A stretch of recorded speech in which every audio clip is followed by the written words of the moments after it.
This is Carlos Ramirez, owner of NVS Audio in Roselle, New Jersey. 2021 T-Rex RR is finished and on its way home. Just a couple of things that make this one special. There is no radio. If you look at the dashboard, there is no radio. So we did Bluetooth streaming directly from the DSP onto his phone. Connects perfectly, flawlessly. Then we did Ground Zero components. We had Ground Zero red baskets, Ground Zero black baskets, 6.5 components. Ran off a 1200.4 2-ohm bridge. Then we have a 1200.2 2-ohm running the two 10-inch subwoofers and the custom enclosure in the nose. Then we have the, check these tweeters out. We have the DS18 horn tweeters.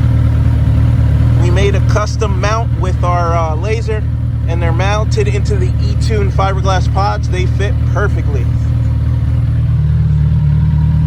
Kick panels with another set of tweeters, and the eTune carbon fiber pods. Flawless fit and finish. Enclosure fits perfectly. You can't tell it's in there, and uses every single available cubic inch of space. So we have a nice clean factory finish. We're happy with the way it came out. It sounds amazing. Customer loves the way it came out. Everybody wins in this one.